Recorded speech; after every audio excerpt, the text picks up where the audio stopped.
Some quinoa. I already have it measured out. The ratio that I use for quinoa is basically 2-to-1. So I have 1 quinoa, and then I'll use 2 parts water. You can toast this if you want before you put in the water, or you can just simply boil the water and pour it in. I'm not going to toast mine, but I do have the burner on high, and I'm going to be adding some water. So I've added 1 part quinoa. And I usually measure them out in bowls, so it's easy enough to figure out the ratio instead of dirtying a cup. So, fill up another one, pinch of salt, stir that around, and simply let this come to a boil. And there's nothing to fuss her. There's nothing to strain, drain. When these little seeds, not grains, start breaking apart and they have I'll show you up close, you know it's done. And then you can just let it sit and then fluff it up when you want it. All right, slightly coming to a boil, stirring to make sure nothing's sticking at the bottom. Okay, quinoa's coming to that nice boil. We're going to turn this down. This cooks relatively quickly. We're going to turn this down to more of a medium heat. When the water reduces, we're going to take a look at the quinoa. If the quinoa is ready, perfect. If not, we'll add a little bit of water, bring it up to a little bit of a boiling point. Not too much though. The 2-to-1 ratio is usually sufficient. This up closer. These are still obviously not cooked. We need them to open up. When they open up, I'll let you have a look-see. You can replace this even in a dish that was going to have rice. It's an excellent substitute. I'm going to be mixing this with those baked falafels, and I'm going to be making a quinoa falafel salad. Quinoa typically won't take any longer than 15 minutes to cook. There's probably no need to stir. I like playing with my food, so. It's only when the water starts reducing more to be mindful and watch it to just prevent it from burning at the bottom. And if I wanted it to go a little bit quicker, I could turn up the heat.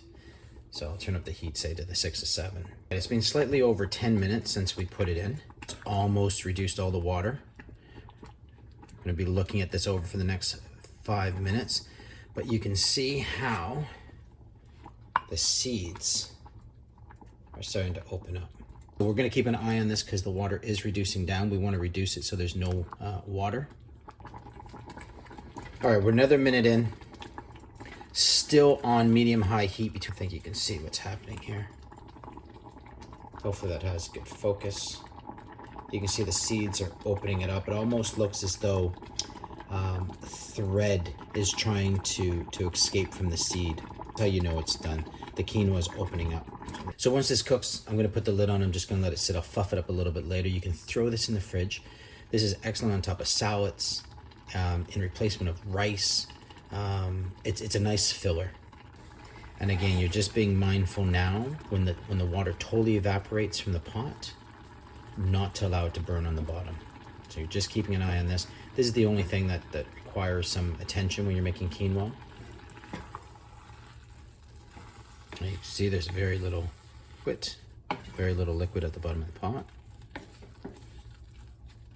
And we're really getting there. The quinoa is. So we're 14 minutes in.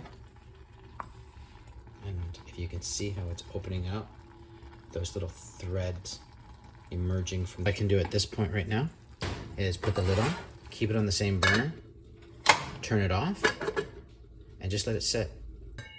This is sat close to an hour. We'll just fluff it up. So that's basically what it looks like when it's done. So we'll fluff this up. We'll put it in a container that cool down on the counter and then refrigerate. All right, let's put this all together. We're gonna have the falafels that we had baked the other night, and we're gonna be mixing it with the quinoa. We're gonna basically do 1-to-1. So at the bottom, you will always have some that have crumbled up. I'm gonna take another one more. Just take it. Crumble it up. You could do this right in the bowl that you're eating. And just break those up. So finish the salad. This is the quinoa. This was everything from the falafel sandwich last night. So I'm gonna be taking some lettuce, putting the falafel quinoa we just mixed up, Plating it with some cucumber, a nice soft boiled egg. That we can. I like a little bit spicy, so I'm gonna add a little bit of cayenne. What goes amazing with this too is if you have parsley. Parsley tastes amazing. And then we have the tahini sauce that we made the previous night. You'll notice, if you saw the other video, that by sitting in the fridge overnight, that's thickened up a bit. But so you can put some warm water or some water in to water it down. But I'm gonna use this as the dressing for the salad.